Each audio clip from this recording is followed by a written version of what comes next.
Assalamualaikum warahmatullahi wabarakatuh. Perkenalkan, nama saya Tengku Ria Septika Cayani, NIM 0434268833, UPBJJ asal Medan.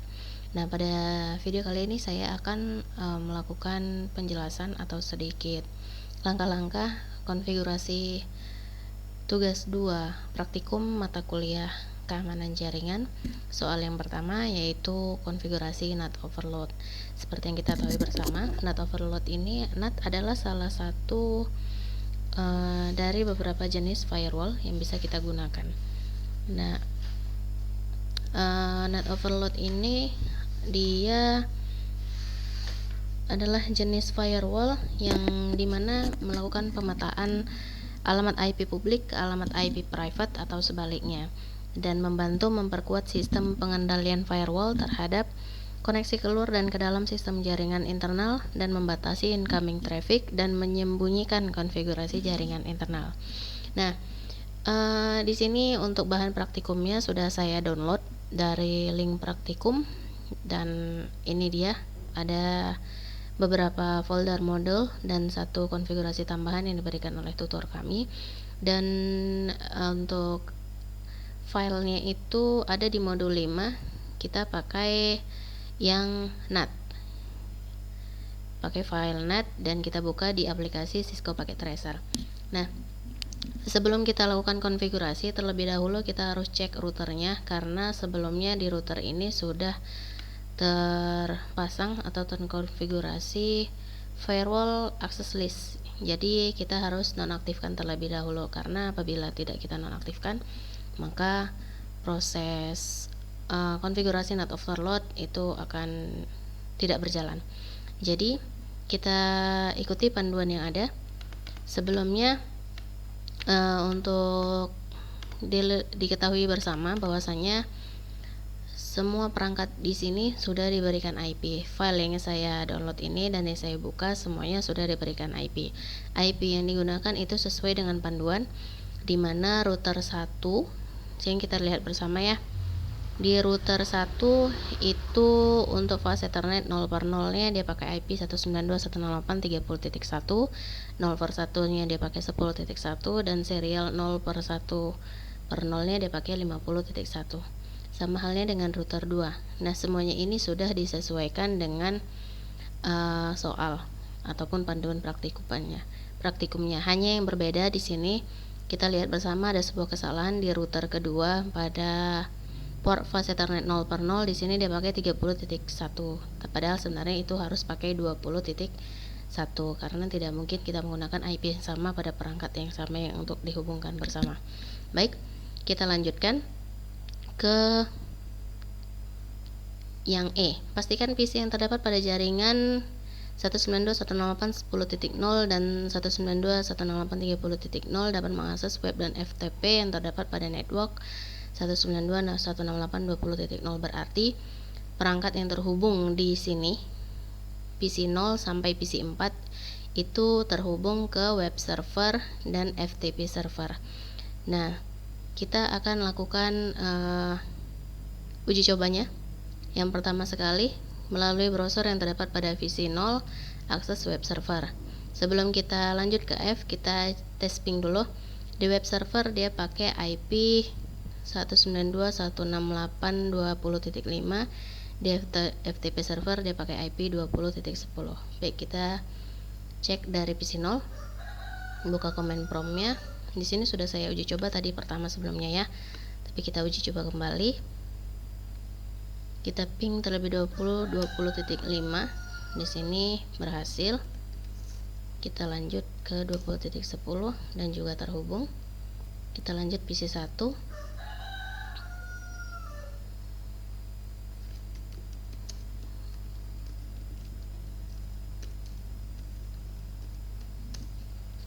Sudah terhubung. PC 10 ke FTP-nya juga sudah terhubung. Sekarang kita coba ke PC 2.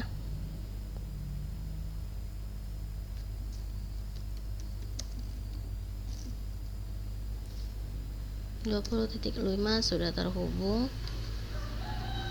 dan 20.10 juga sudah terhubung. PC 3,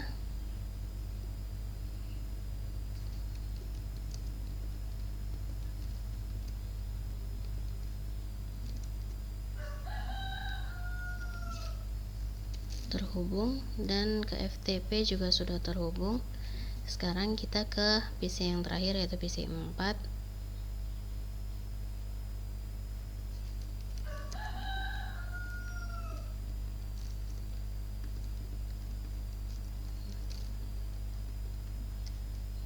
Sudah terhubung, dan ke FTP server. Oke, sudah terhubung. Di sini sudah kita pastikan bersama bahwasanya kelima klien ini sudah bisa saling terhubung dengan web server dan FTP server. Kita lanjut ke yang F. Melalui web browser yang terdapat di PC 0, akses web server dan kemudian tekan Go beberapa kali. Baik, kita buka PC 0, kita buka web browsernya. Kita akses web server dan masukkan IP 192.168.20.5. Kita tekan Go berkali-kali ya. Oke, sudah. Lalu kita disuruh untuk melakukan verifikasi menggunakan netstat di web server. Kita buka web servernya, command prompt netstat.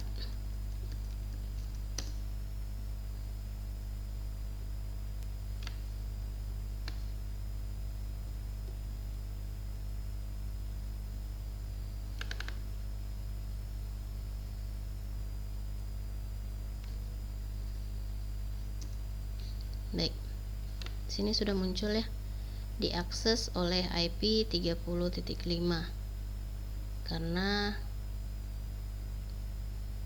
PC 0 dia menggunakan IP 30.5. Lanjut, kita sudah berhasil melakukan verifikasi dan melalui command prompt PC 4 akses FTP. Baik, kita tutup terlebih dahulu PC 4, kita akses FTP 192.168.20.10. username-nya ada Cisco, passwordnya juga Cisco. Baik, kita sudah login.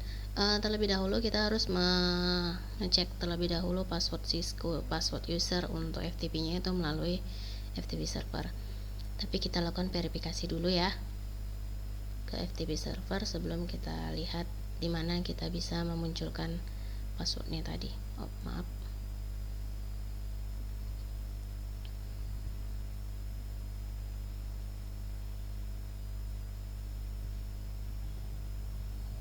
Seharusnya kita membuka command prompt ya. Kita netstat.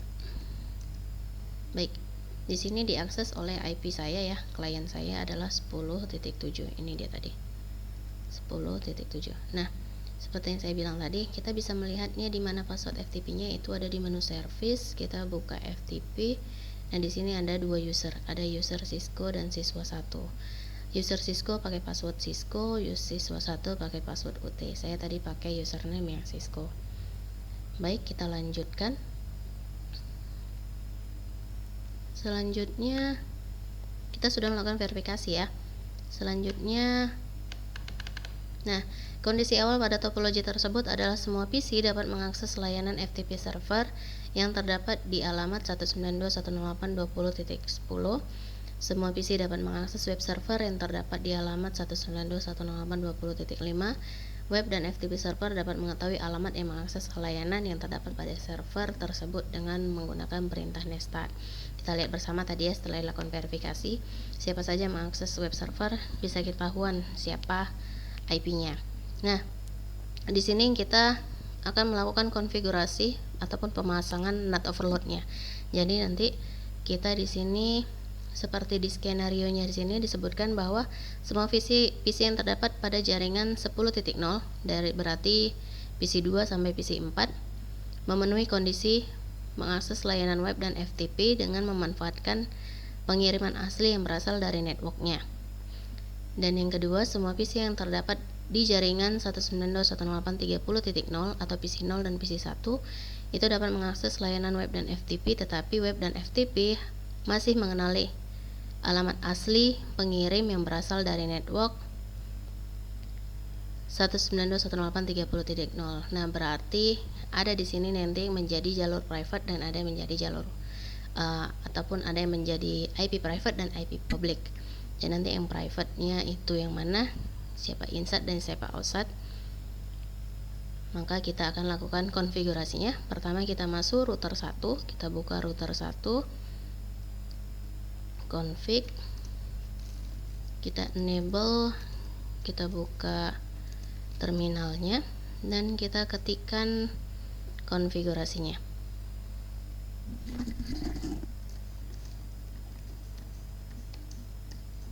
Kita masuk ke interface pas Ethernet 0/0, 0/0 menjadi night inside, 0/1 juga night inside, dan serial 01 itu jadi not outside.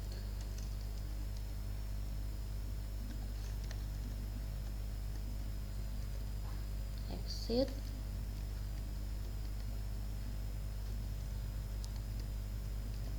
akses list 1, permit,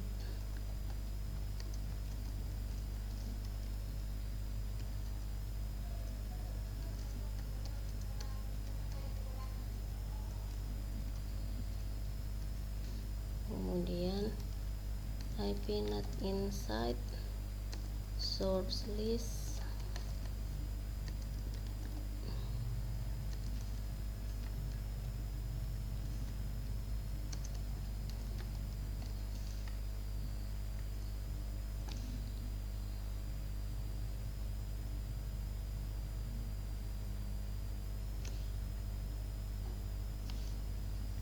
kurang angka 1 ya. Oke. Nah, baik. Di sini akan saya terangkan sedikit sesuai dengan saya tahu. Di sini kita akan membuat interface untuk FA 0/0 dan FA 0/1. Ini ya. Itu router 1 ya. FA 0/0 dan 0/1 3010. Nah, itu menjadi jaringan terdalam inside, dan serial 0/1 itu menjadi jaringan terluar. Dan di sini kita akan membuat si IP 10.0 beserta seluruhnya, networknya 10.0 dan semua kliennya itu menjadi IP private atau nanti nggak bisa kelihatan oleh web dan FTP server. Baik, kita akan lakukan uji coba.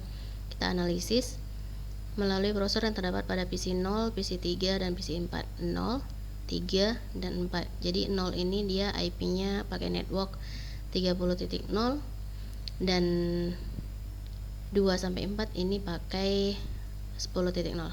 Baik, kita akan lihat. Pertama kita pakai PC 0 dulu. Kita akses web browser.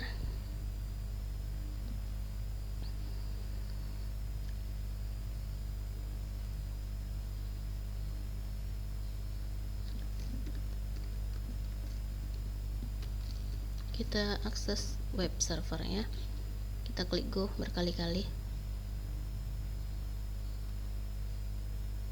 Sudah muncul, kita verifikasi.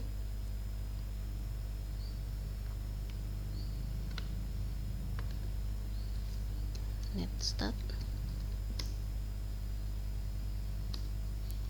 Wah.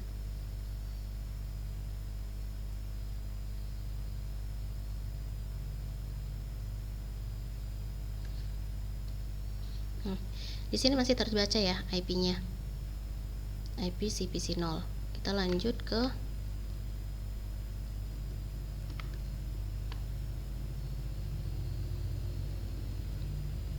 PC 3.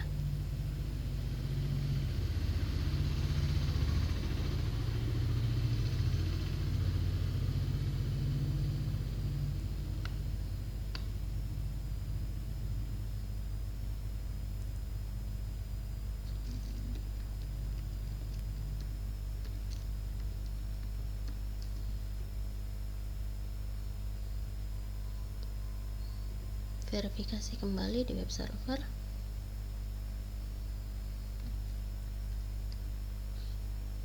Nah, di sini yang terbaca, padahal tadi di sini seperti yang kita tahu PC3 ini pakai IP 10.6, tapi di sini yang terbaca adalah IP terluarnya, yaitu IP dari serialnya. Kita coba juga di PC4.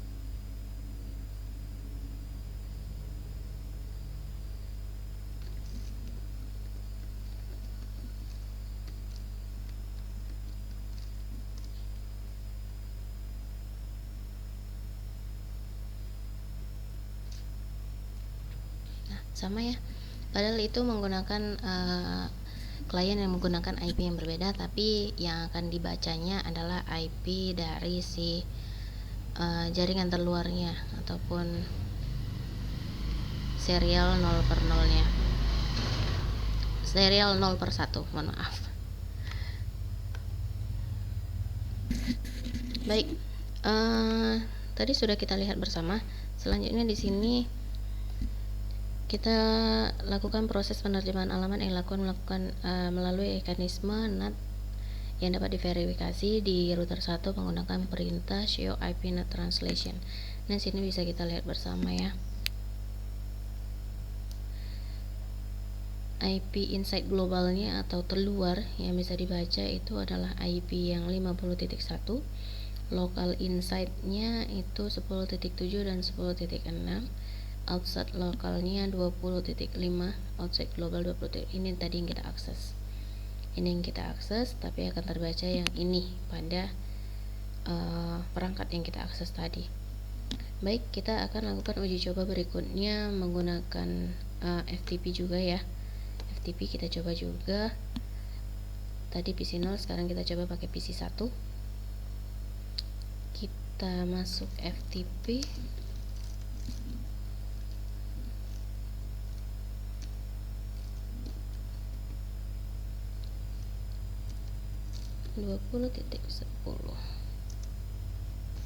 Oke, kita pakai siswa 1, password UT. Kita verifikasi di server, web server, FTP server, mohon maaf. Net start kembali. Nah, ini terbaca ya, 10.7.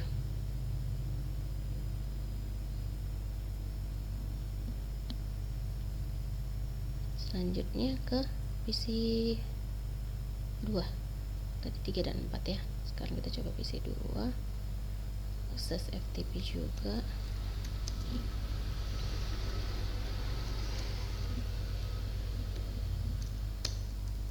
Kita pakai Cisco.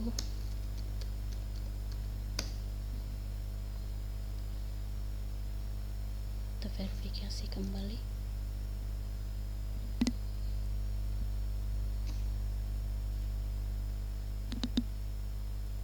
Nah, di sini terbaca ya. Yang terbaca itu adalah IP 50.1. Padahal ini dia pakai 10.5.